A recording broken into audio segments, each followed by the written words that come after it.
E até tem os dados do IBGE mostram, né, que cada vez mais as mulheres estão no mercado de trabalho, cada vez mais as mulheres estão ganhando mais, né, cada vez as mulheres estão empoderadas, mas também as taxas de burnout têm aumentado. Ansiedade. Né? Exatamente. E talvez o empoderamento está vindo com preço aí, né, dentro disso tudo. E como é que você vê, Fernanda, dentro assim, como é que a maternidade, a liberdade, até mesmo a carreira, né, podem seguir juntas sem se perder um deles no meio do caminho? Olha, eu acho que nos primeiros anos de vida de um filho, não é possível as coisas crescerem da mesma forma, né? E aí uma vez eu falei isso, as pessoas falaram, mas você está trabalhando. Sim, muito menos do que antes. Tá bom. Hoje em dia eu leio muito menos do que eu leio antes. Eu faço muito menos cursos. Eu nunca mais praticamente saí à noite com meu marido. Saí 1 ou 2 vezes. Por quê? Porque eu faço questão de colocar os meus filhos para dormirem. Eu faço questão de manter a rotina de sono. Agora que eles estão crescendo, eu os levo junto. Mas assim, eu entendi que não dá para colocar as coisas no mesmo lugar. Porque é isso, né, gente? 2 corpos, eu não sei física, mas isso eu lembro. 2 corpos não ocupam, né, o mesmo lugar no espaço. Então não dá para você crescer profissionalmente, né, dar o empenho que você daria no seu trabalho e dar o mesmo empenho que você gostaria de dar para o seu filho, porque você tem 24 horas no seu dia. É tão simples quanto isso. Então, assim, eu acho que depois de um tempo, depois de uma certa idade dos filhos, a gente consegue de novo dar uma equalizada. Mas no começo, eu acho que é uma escolha que você tem que fazer. E respeito muito quem escolheu a carreira. Só acho que tem que ser uma escolha consciente, porque o que eu vejo aí no consultório são mulheres que falam, eu nunca parei para pensar, eu só segui o fluxo disso, de que eu tenho que voltar, e hoje eu olho para trás e vejo que eu não vi meu filho crescer. Esse é o meu maior medo. Filho, né? Ou não teve filho, ou não teve filho. Esse seria o meu maior medo. Olhar para trás, meus filhos, né, hoje o meu mais velho tá com 3, passa assim. E assim, eu sofro de pensar o quanto passa rápido, mas ao mesmo tempo eu falo, cara, eu estou vendo tudo que está acontecendo, tudo, né? Dentro de um limite, claro. Mas eu tô junto. Eu tô ensinando. A hora que eu vejo uma briga, uma vez ele caiu, eu ouvi um barulho estrondoso, eu tava atendendo, pedi licença pro meu paciente. A hora que eu cheguei no quarto, ele tava com a cabeça aberta, o quarto ensanguentado. Meu Deus. Falei pro meu paciente, me desculpa, eu vou ter que ir pro hospital.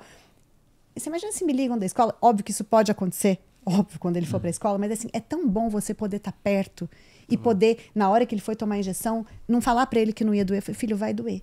Vai doer, a mamãe tá aqui com você, a mamãe segura a sua mão, vai doer muito, mamãe, vai doer, meu amor, vai doer muito, porque são essas coisas que você tá ensinando sobre a vida, e como é bom poder fazer isso. Então, assim, eu ficaria extremamente mal se eu olhasse para trás, com meus filhos com 12, 13 anos, e falasse, cara, eu não vi, acabou, passou. E eu ouço muito isso de muitas mulheres, então acho que é uma coisa que a gente precisa pensar, que está sendo perdida. Eu acho que é um experimento social que está sendo feito. São poucas as gerações que estão crescendo com essa mentalidade que foi instalada de que mulher precisa focar tanto na carreira como está sendo dito hoje em dia, né? Hoje a gente não vê, até no nosso grupo de escola, quando eu encontro, a gente tem uma reunião, a maior coisa que eu vejo são amigas minhas falando, cara, não, mas eu vou ter que congelar os ovos, porque, pô, eu tô trabalhando agora, tô muito focada, não dá pra eu parar pra trabalhar, não dá pra eu trabalhar, pra ter filho, né? Então, assim, é um experimento que a gente vai ver daqui a um tempo. Já tá começando a Na verdade, explodir. a gente é o experimento. A gente é o experimento, a nossa geração. A gente tá começando... Tremeu aqui. Para, meu. Olha o que deu, experimento. A gente é o experimento. Não, então, a gente tá começando, mas a gente vai começar a ver cada vez mais mulheres chegando numa idade e que nem a Lara falou, cara, com um arrependimento de olhar pra trás e falar, caramba, me venderam esse sonho de que eu devia focar na minha carreira profissional e hoje eu tô infeliz nela. Talvez tenha dinheiro, mas o dinheiro eu já tô acostumada, não é mais isso que me faz feliz. E abriu mão de tudo. Eu acho que muita coisa vai se encaixando, que a gente fala muito de relacionamento aqui também. Então, por exemplo, as mulheres cada vez mais estão focadas no mercado de trabalho, nas carreiras dela. Então, cada vez mais estão disponíveis para uma relação. Então, tá cada vez escolhendo péssimos parceiros para terem da vida. Ficam solteiros. Exato, ou ficam solteiras e falam assim, daqui a pouco eu vou ver, daqui a pouco eu arrumo alguém, daqui a pouco isso vai ficando muito para frente. E aí vão ser mães mais tarde, né? Daqui a pouco não vão ter tempo para os seus filhos. E, obviamente, quando você... Que é uma outra questão que eu vou trazer aqui. Eu acho, principalmente, eu quero ser pai jovem. Por quê? Eu acho que eu não vou ter o mesmo pique hoje que eu tenho com 30, quando eu tiver com 50 anos. Entendeu? Então, acho que você vai deixando as coisas pra trás. A mesma coisa a mulher. Então, as coisas vão se embolando, vai virando uma bola de neve. Né? Suscetível da merda. Sim, né? Total. Desculpa, mas o que eu vejo hoje, assim, aí principalmente em consultório, muitas mulheres que tentam ter filhos mais velhas e aí já não conseguem mais, ou porque não tem mais óvulos, ou porque as fertilizações não estão dando certo, porque né? O corpo já não tá mais o mesmo. Sim. Só que, infelizmente, a gente para pensar nisso só lá na frente. Sim. Porque a gente parte do ponto, isso é outro ponto, né? Que a gente pode ter filho, de fato. Naturalmente podemos. Mas assim, por exemplo, eu tenho uma amiga que teve menopausa precoce, com 31 anos. A sorte é que ela caramba. teve o filho dela antes e depois não conseguiu ter mais. Então, assim, eu acho que é uma coisa que tá tão distante. E eu falo porque eu dizia isso, gente. Com 36 anos, eu tava no Canadá. Eu falava, gente, eu não pra mim, minha vida tá... Eu tenho uma live no meu Instagram que eu não apaguei sobre a não maternidade. Sério? Você era Sério. falando? Caramba. Né? Porque eu falava, gente, não. O que te fez dar o estalo e mudar? Eu sempre quis, porque eu falava assim, quando eu tiver minha família, quando eu tiver... Mas, ao mesmo tempo, eu não tinha essa vontade nenhuma. E meu marido queria muito. E aí, obviamente, né? Chegou o momento que eu falei, agora eu preciso olhar para isso. Aí eu fui para terapia e eu comecei a entender o quanto era um processo absolutamente defensivo, tanto que hoje eu falo de maternidade, né? Eu me tornei a pessoa que eu me tornei. Mas era um discurso que se eu nunca tivesse ido para terapia e tivesse com um cara que não quisesse ter filhos, provavelmente eu não teria tido e certamente o momento que eu desse conta das minhas questões, isso viria como um arrependimento absurdo.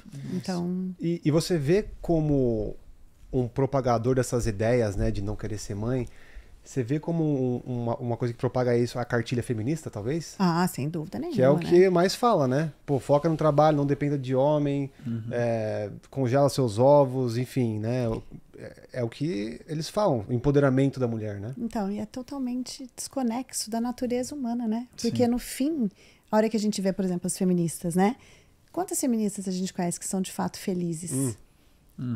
Que não tem aquela agressividade interna dentro dela. Porque elas estão assim querendo matar o homem e só que no fim a gente sai pra quê, gente? A gente sai sempre pra encontrar alguém. A gente tá sempre olhando, paquerando quando a gente tá solteiro. Por que você tá no app de relacionamento? Você tá sempre buscando, porque do ponto de vista do amadurecimento humano, do desenvolvimento, a gente não pode se desenvolver e amadurecer sem o outro. Um bebê, quando nasce, ele é totalmente fusionado com a mãe. Ele sabe que ele entende que ele não é a mãe, entende, né? Percebe com 3 meses que ele começa a ter, mas ele só vai entender que ele existe aos 2 anos, como eu disse lá no começo. Começar a ter essa percepção de um eu. Ou seja, sem o outro, eu não posso existir. Eu posso, né, desenvolver um quadro, né, que não é dentro da normalidade. Então, é óbvio que nós, na vida adulta, estamos o tempo todo buscando outras pessoas. Então, esse discurso de que eu não preciso de ninguém, eu não preciso de homem para nada, é um discurso extremamente defensivo. E a gente vê no consultório quanto isso gera infelicidade. Porque é mentiroso, lógico que é. Lógico que é mentiroso. A mulher precisa do homem e o homem precisa da mulher também. É isso. Ambos precisam do outro para diferentes áreas, né? O homem precisa da mulher ali para dar um apoio emocional, um apoio em algumas áreas. E o homem, para mim, deveria dar um apoio de prover para a mulher, de ser a segurança, de proteger, né? Sim. Então, é totalmente mentiroso. Mas eu queria perguntar para você uma coisa que você falou, que é um ponto que eu até quero te questionar numa coisa. Você pegou e falou assim, eu e meu marido, a gente nem sai mais para jantar porque eu quero pôr meus filhos para dormir, né? E o que a gente vê também muito, que eu queria pegar a sua opinião, é que muitos casamentos acabam terminando porque justamente os pais ficam muito focados em só criar os filhos e esquecem do relacionamento, né? Esquecem de namorar, de realmente demonstrar afeto. E aí eu queria pegar a sua opinião. Como você vê essa maternidade, como a gente cria bem os nossos filhos, mas consegue manter também o nosso relacionamento? Primeiro que assim, o casamento não acaba por causa dos filhos. Um casamento que acaba quando nascem os filhos é um casamento que não estava fortalecido antes. E justamente acho que um dos maiores picos, né? Quando meu divórcio, filho nasceu, né? Acabou meu casamento. Sim, as pessoas se divorciam muito depois que os filhos nascem. Mas não porque os filhos nasceram, mas é porque o casamento não era bom. Tinha uma base. Por mais que você achasse que fosse. E aí, quando os filhos nascem, isso vem à tona. Porque é isso. Quando eu tô casada sem filho, eu vou ler meu livro, meu marido vai fazer o que ele quer. A gente se encontra. Quando você tem um filho, vocês têm que se encontrar para estar ali para o filho. E muitas vezes esse encontro está desencontrado. É igual quando a gente vai morar fora. Eu morei no Canadá há 3 anos e as pessoas também mudam e começam a se separar. Por quê? Porque quando você está aqui no teu país, você vai final de semana, você encontra seu amigo, você encontra a família. No fim, você passa 1 hora com seu parceiro, assim, você e ele. Né? E parece que tá tudo bem. A hora que você vai morar fora, estão só vocês dois. Aí você tem que começar a conviver. Diálogo. Aí você percebe que não tem. Né? Então, assim, quando o filho nasce, ele só põe à tona uma coisa que já estava disfuncional.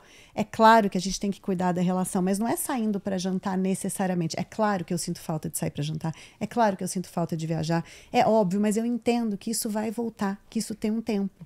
E ao passar do tempo que os meus filhos vão crescendo, eu vou fazendo isso. Né? Então, semana passada, saí para jantar com meu marido, deixei os meninos, só que eu saí para jantar às 7 e voltei às 9.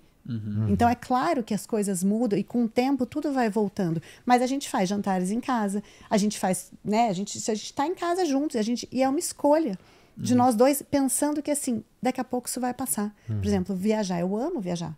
Nunca mais viajei só com meu marido e não vou viajar só com ele nos próximos tempos, porque eu não vou deixar os meus filhos pequenos. Nossa, que coisa horrível. Horrível porque eu escolhi ter filho. Eu entendo que isso vai passar, eu vou ter a vida inteira para viajar com meu marido. É claro que quando eles estiverem um pouquinho maior do ponto de vista, e é ruim por um lado, quando a gente sabe questões do desenvolvimento, a gente não tem coragem de fazer algumas coisas. Então, assim, um bebê muito pequeno, ele não tem condição de pensar a mãe. Nem vai sentir, né? Então, aí que tá, ele sente muito. Bebezinho? Porque ele não consegue pensar a mãe, ele só experiencia. Cadê minha mãe? Cadê minha mãe que não volta? Ele não consegue falar isso, mas ele vai experienciando uma mãe que não chega, uma mãe que não chega. Aí lá na vida adulta, de repente alguém que tem um baita medo de ser abandonado.